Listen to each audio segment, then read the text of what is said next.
So the 3 questions has been a super interesting, super fascinating activity for me. I've learnt tons from everybody I've interviewed, and it's a project I'm going to continue actually, because there's an awful lot that I'm getting out of it, and I know there's a lot that you'll be getting out of it too. However, it was posed to me yesterday while we were filming that I haven't actually ever answered the 3 questions, and I've not ever thought about it. So yesterday, our lovely director here said, why don't I ask you the 3 questions? And I said, oh no, I'm not ready, I can't do it. And now I realise what it's like for everybody I've interviewed. So I spent all of last night thinking about what my answer would be to the 3 questions. I've written some notes. It's not as easy as it looks. So all kudos to everybody that I have on the spot asked these questions who haven't had the preparation time. Is there a leader from your own life that stands out as having had a particular impact on you, that perhaps has informed or inspired your leadership style today? Now, there are a couple of leaders that stand out in my life, but they're not positive, actually. I'm going to tell you about one, and then I'll tell you about the second part of what's informed, I think, the leadership style that I have. So the first negative leader, I had a boss in the NHS who, to sort of almost quote word for word, was quote unquote busier than you could ever imagine. So I don't know how busy they were, because I can't imagine it, but apparently very busy. And so they never took calls, you always had to email them. And the emails came back as single word replies. So you would email them and they would either reply no or yes. That would be it, that would be the reply. Now you knew when they were really busy, busier than I could ever imagine the most imagined busyness. Because the replies would be single letters. It would literally be N, that meant no, or Y, that meant yes. So this was their incredibly efficient way of leading and managing. So I made it my mission to try to break them. And my emails got longer and longer and longer and longer and longer. So it was harder for them to reply with just the one word until one day they snapped. My phone at my desk rang, I picked up and it was them, and they were ranting saying, I haven't got time to, what is this War and Peace you're writing? It looks like you're writing a book. And I said, oh, it's so lovely to talk to you. Perhaps we can talk through it. And ever since then, the replies would be maybe 2 or 3 words. They would put in just that extra little bit of effort. So I learned then how disconnected that made me and the rest of the team feel, how undervalued we felt, and how it really didn't feel like we had a leader. We felt like we had to sort of, manage our own work and our, double guess what we were supposed to be doing. It was a very uncomfortable style of leadership. It felt oppressive, insecure, and very difficult. So that taught me an awful lot, but I think I've learned the most actually from working with employees and listening to them. That gave me the insight into what it was that was most important for other people, what they needed or were looking for from leadership, consciously or indeed subconsciously, and the things that really mattered. That's what helped formed my idea, this concept I've come up with of person-centered leadership, because they want leaders who respect them as individuals, as people who can do their job, or that they are a valuable member of the team. They want people who can make them feel valued, like they're actually relevant and bringing something to that team.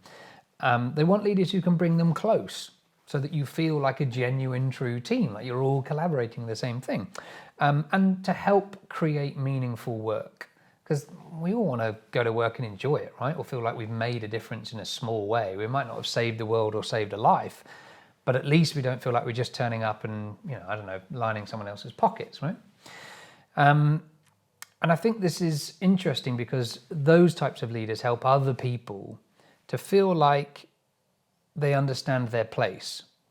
But more importantly than anything, above all, ordinary people want leaders who are nice, genuine people.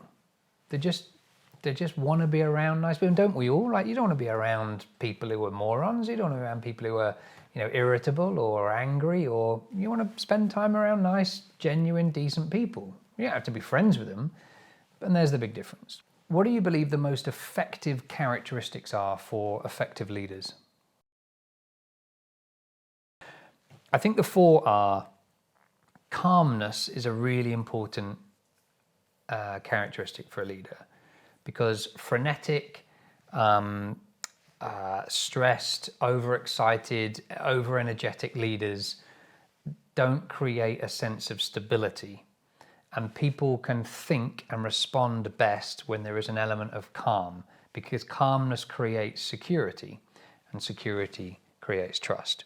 So I think calmness is a really important, not just in crisis, but generally. You want to know that if something goes wrong, or if things aren't going well, or someone makes a mistake, this person is not going to fly off the handle, or is going to go up like a rocket, or is going to do something in a really odd way, okay?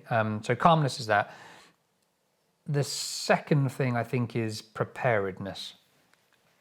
You want a leader who is prepared for when things go wrong, so that it's not like the world falls out from the bottom of your feet and no one knows what's going on and they're flapping around like a headless chicken. And also in terms of preparing the next step, right? Where are we going? That's the whole point of leadership, right? This is the direction we're going.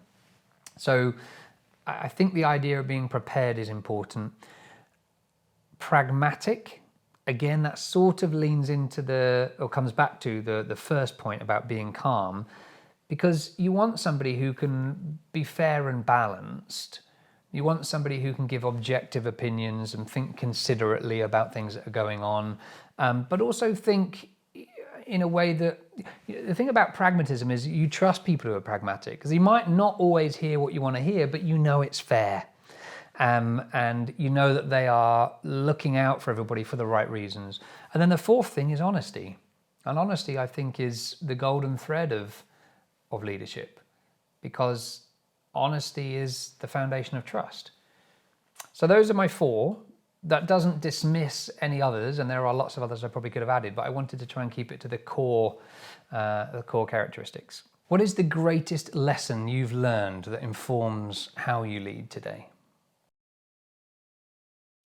Working on your team, I think right now in my life, is the most important lesson that I've learned working with other leaders, with other leadership teams, and with employees who aren't leaders. That is time and time again the thing that keeps coming up. The best leaders are the ones that aren't selfish, that they take a really integrated team approach to everything they do. So it's about integrity, honesty, trust, and gratitude. To be grateful for the team around you, grateful for the work that they put in, to be trustworthy and honest. Those sort of go hand in hand. And being integral as a leader, I think, is really important too. You know, you've got to have balance. These are the good things, these are the bad things, these are the way we're going to work together. Something goes wrong, okay, that's gone wrong, we might need to fix it. Now let's move on. You've not quite done the thing I want you to do. Let's work out why. Let's regroup. Let's move on. Yeah, those are my responses. And the interesting thing about this entire project, about the 3 questions, is that all of the responses have been slightly different, but they all actually come from a place of people. All of the super successful leaders that I've interviewed, I've spent time with, I worked with, all understand the power of this person-centered leadership approach.